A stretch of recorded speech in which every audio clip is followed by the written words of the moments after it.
जय भारत। नमस्ते। खुद की तरक्की में इतना वक्त लगा दो कि दूसरे का बुराई करने का वक्त ही ना मिले। दूसरे का बुराई करने का वक्त ही ना मिले। चलिए आज हम एक विशेष टॉपिक पर बात करते हैं। अब बहुत सारे विद्यार्थियों का यह कंप्लेन है कि पढ़ाई करने के बाद याद क्यों नहीं रहता है या पढ़ाई करने में मन क्यों नहीं लगता है। तो पढ़ाई करने के बाद याद क्यों नहीं रहता है, तो इसका एक ही बस कारण है, और वो कारण है कि आप रिवीजन नहीं करते हो। जैसे कि आप आज पढ़ाई किए हो, अब पूछते हैं अध्यापक के भाई याद हो गया, तो कहते हो हाँ हाँ याद हो गया। याद रहता भी है, लेकिन दूसरे दिन अच्छा कल ये टॉपिक पढ़े थे, याद है आप लोग को? हाँ सर याद है, लेकिन आपको कुछ पॉइंट भूल गया रहता है। तीसरे दिन भी कहते हो हाँ याद नहीं सर, थोड़ा भूल गए हैं, देखना पड़ेगा। तो आप ऐसे छोड़ देते हो, 10 दिन छोड़ दो तो भूल जाएगा टॉपिक। अगर 10 दिन बस क्या करो ना, सर आज पढ़ा रहे हैं, उससे रट्टा मारने की जरूरत नहीं है, बस ऐसे कॉपी खोलना है, ऐसे ऐसे पेज पलटते जाओ, देखते जाओ, एक बार बस सरसरी निगाह से पढ़ लो, वो परमानेंट आपके दिमाग में बैठ जाएगा, आप नहीं भूलोगे। पहला चीज़ समझ में आ गया। दूसरा है कि आपको पढ़ाई में मन क्यों नहीं लगता है। तो 2 कारण है कि आपको पढ़ाई में मज़ा नहीं आ रहा है, पहला कारण। दूसरा है कि आपकी कॉन्सेप्ट क्लियर नहीं है। तीसरा कारण है कि आप एक आलसी हो। बात को मान लीजिए। तो इंटरेस्ट को बढ़ाने के लिए मुझे क्या करना पड़े, क्या करें कि हमको पढ़ने में क्या आ जाए, इंटरेस्ट आ जाए, क्या करें।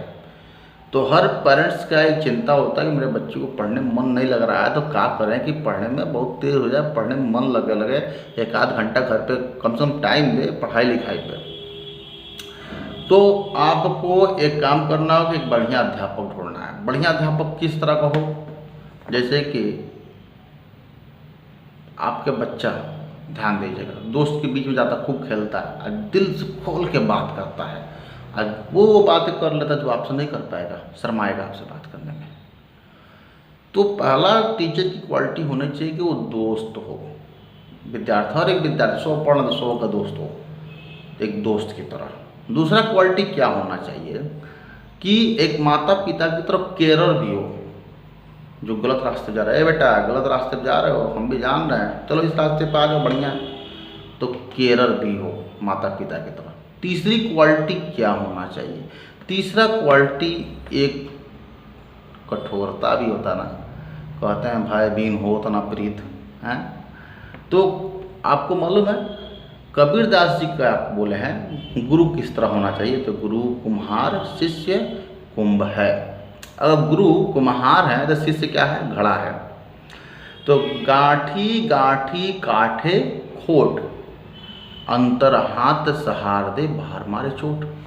बाहर से तो चोट मारता है, लेकिन घड़ा धीरे धीरे क्या होता है, गोल हो जाता है। अंदर हाथ देता है, ऐसे मान लीजिए कापी है, ऐसे हम घड़ा ही है, ऐसे अंदर हाथ दे दिए, ऐसे बाहर मार रहा है, और धीरे धीरे घड़ा क्या होता है, गोल हो जाता है, मट्टी के बर्तन है।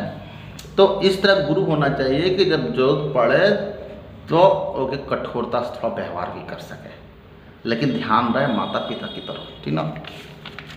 तो 3 गुण है ना, दोस्त बन गया, दूसरा का एक माता पिता का केयर कर दिया, और तीसरा थोड़ा रहेगा, थोड़ा आएगा ना, स्ट्रिक्ट भी होगा, तभी भी गड़बड़ नहीं है, समझ जाएगा।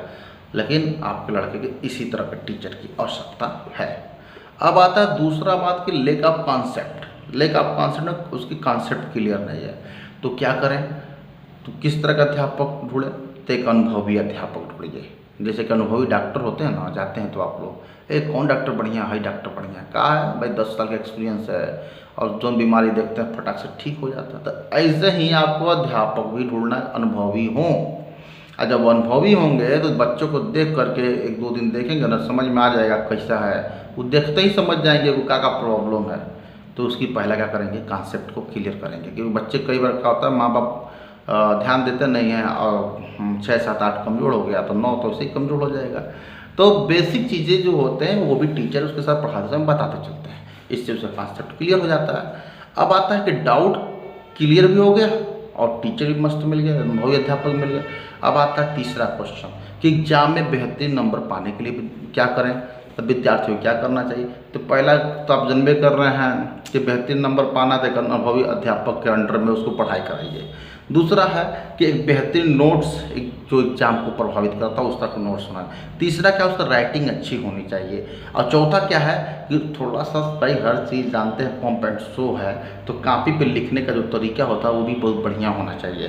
तो ये सब चीज़ें अगर अनुभवी अध्यापक पास जाएंगे सब कुछ मिल जाएगा।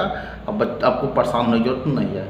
अब फिर से चौथा क्वेश्चन आता है, नोट्स पढ़ते हैं या रिवीजन करते हैं तो कभी कभी कुछ टॉपिक फंस जाता है, क्लियर नहीं होता, तो क्या करें। अरे भैया, सम्राट कोचिंग हम पढ़ाते हैं, जब हम पढ़ाते हैं तो क्या करते हैं, पढ़ाते समय लाइव क्लास चलाते हैं, वो रिकॉर्ड भी हो रहा है, बच्चे पढ़ भी रहे हैं।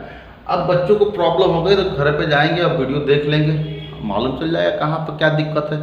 अगर फिर भी नहीं मालूम चला तो आएंगे तो हम कहेंगे बेटा सुन, तो कम 1 घंटा नहीं 4 घंटा दे, बस सुबह शाम इस टाइम पे तुम आओ, तुम्हारा सारे डाउट क्लियर हो। बैठ के अकेले अकेले, सेपरेट भी बच्चे आ गए ना उनको भी पढ़ाते हैं, तो इस तरह का अध्यापक चाहिए कि सेपरेट भी पढ़ाए, ठीक ना, वो टीचर।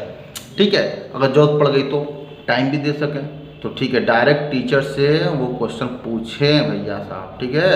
अब खुद, अब चौथा क्वेश्चन या 5वां क्वेश्चन जो भी हो, खुद को जज करना है कि एग्जाम में कितना नंबर पा सकेंगे इस बार। तो पहला काम करिए, रेगुलर टेस्ट अटेंड करिए, रेगुलर टेस्ट दीजिए। और नेक्स्ट आपका सैम्पल पेपर सॉल्व करते रहिए, और जहाँ प्रॉब्लम होता है सर से पूछते रहिए। तो अगर ये सब करते हैं तो इंटरेस्ट भी बढ़ गया, मज़ा आ गया।